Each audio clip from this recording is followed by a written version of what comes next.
Hey, what's up? Teacher Phelps here. Today we're going to talk about religion in schools.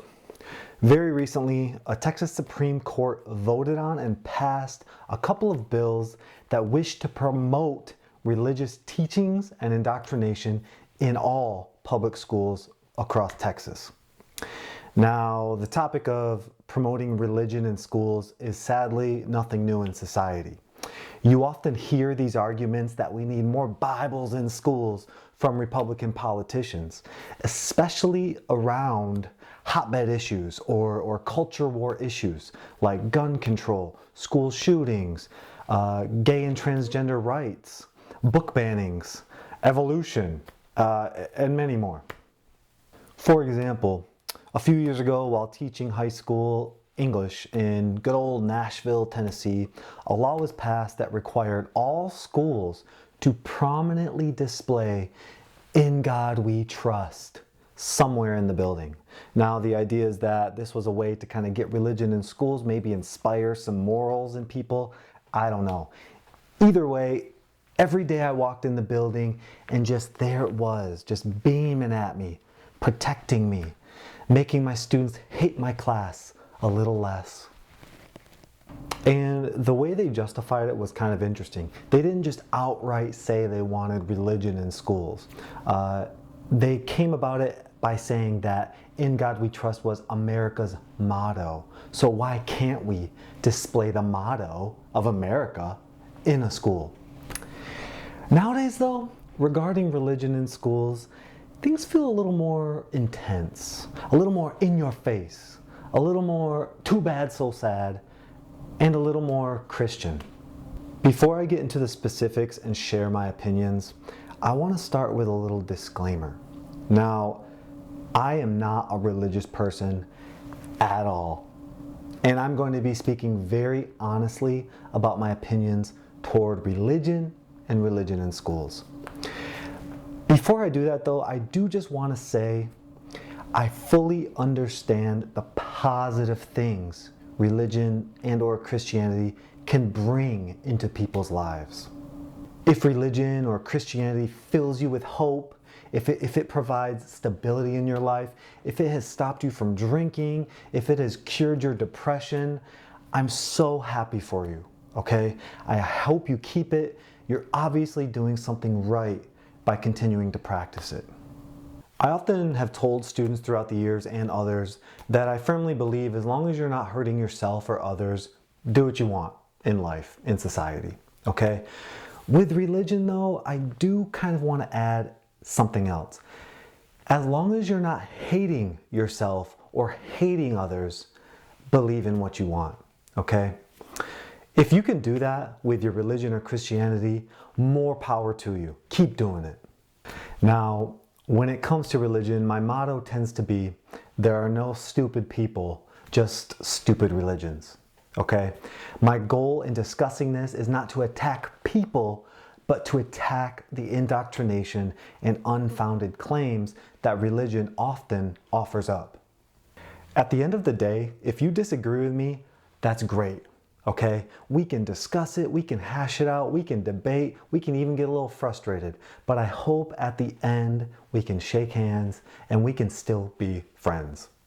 And that's what I love about society, or even that's what I love about America. Tons of different people, tons of different viewpoints, beliefs, and we can all still get along and we can all still be cool with each other, okay? And as always, if you are frustrated or annoyed, again, say what you want to me. I will not be bothered, okay? We can hash it out. We can talk about it. I'd be happy to respond to your comments or respond to any questions that you have as soon as I can. Okay, now let's get back to the topic and let's take a look at these bills. Now, just to summarize again, the Texas Senate, these Republican lawmakers voted on and passed a few of these bills related to religion in schools, okay? I'm gonna link them into the description and maybe I'll link an article kind of outlining the issue for you to take a look at. I'm gonna read the main part of the bills word for word and let's look at it together, okay? The first bill is SB 1515, which says, A public elementary or secondary school shall display in a conspicuous place in each classroom of the school a durable poster or framed copy of the 10 Commandments. The second bill is SB 1396, and this one states, yada, yada, yada, yada, may by record vote adopt a policy requiring every campus of the district or school to provide students and employees with an opportunity to participate in a period of prayer and Bible reading on each school day. Now, in my opinion, these bills are completely anti-American, they are anti-science, and worst of all, they are anti-free thought.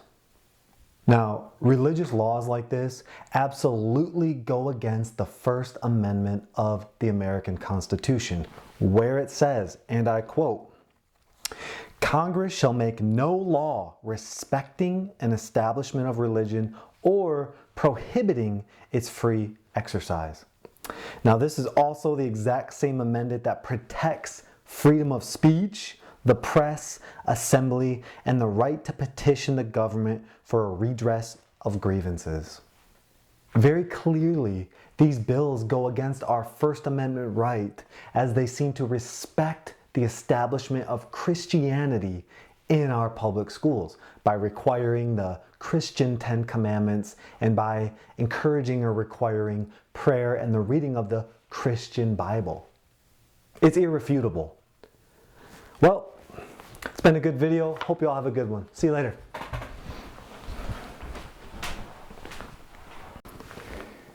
End the video there. It's really that simple. Does anyone even disagree? Like what? If you're a Christian and you disagree, okay, how would you feel if the government required the religion of Islam to be promoted, read, and seen on our walls in our public schools? Wouldn't you be a little annoyed? In fact, I can just imagine the level of chaos and violence, probably from Christians, that would arise if the government even hinted at requiring or encouraging the Quran to be taught in public schools. For all the Christians out there, by identifying those exact arguments you would have against Islam in schools, you should be able to understand my opinion. You would essentially be making my arguments for me. I thank you. But let's be honest, that isn't fully the case. Many Christians out there afford themselves a special privilege in society or in schools because they believe America was founded on Christianity. They also would say, and I've heard this, that schools today do in fact still indoctrinate students in certain values and certain ideals that might constitute a religion, specifically the religion of secularism. So, let's talk a little bit about secularism, and I want to share why I think secularism is the best neutral position to inform our teachings and to create the foundation for our public schools. First of all, secularism is not a religion, okay? And so the definition of secularism is the principle of separation of the state from religious institutions. In a sense, it is the one word that defines our First Amendment right from the Constitution. A more robust definition comes from the National Secular Society, and they break their definition down into 3 parts. I'm going to read this and provide the link in the description. The parts are, number 1, the separation. Separation of religious institutions from state institutions and a public sphere where religion may participate but not dominate. Number 2, freedom. The freedom to practice one's faith or belief without harming others, or to change it or not have one, according to one's own conscience. And number 3, equality. The equality so that our religious beliefs or lack of them doesn't put any of us at an advantage or a disadvantage. So we have separation, freedom, and equality. That is a good summary for what secularism is. Let's put it another way. Let's just look at an example. Let's say we have a wall, like this. Now, we can put anything on that wall that we want to. If we were living in a society where government wants to institute a specific religion, that wall might say, "In God we trust," or "There is only one true God." If we were in the opposite type of society, a society that hopes to destroy religion, dismantle it completely, that wall might say, "Forget God," or "Religion is terrible." I don't know. Secularism should be viewed as just a wall. It's a blank slate. It's neither promoting nor denying religious beliefs. And from what I can see, that is the only realistic way we can structure our education system. In the world, there are around 4,000 religions and denominations, okay? All of them wanting special treatment. They all want their own viewpoints about society, about morals, about science to be integrated into our education system. It would be an insane task to have to just choose one to give special treatment to.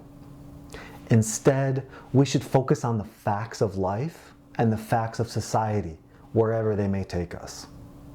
The second the government, or even a smaller local government, endorses one religion or chooses one religion to force into our public spaces, they are improperly indoctrinating students and violating our own sacred American creed, the freedom from religion. Students and people all over the world should be free to practice whatever religion they want, or to not practice any religion at all. So this is the end of part 1 of my videos on religion in schools. Part 1 was a little bit more about setting the foundation and explaining secularism. But in part 2, I want to take a little deeper dive into the aspects of these bills. So specifically, I want to analyze the 10 commandments, all 10 of them, and see if they really are something we should be teaching students. I also want to look at the aspects of the second bill about prayer and the reading of the Bible. Okay, so video 2 might get a little bit more intense. And again, thank you all so much for watching this video. We'll catch you all in the next video that's coming very, very soon. All right, goodbye. Have a good day.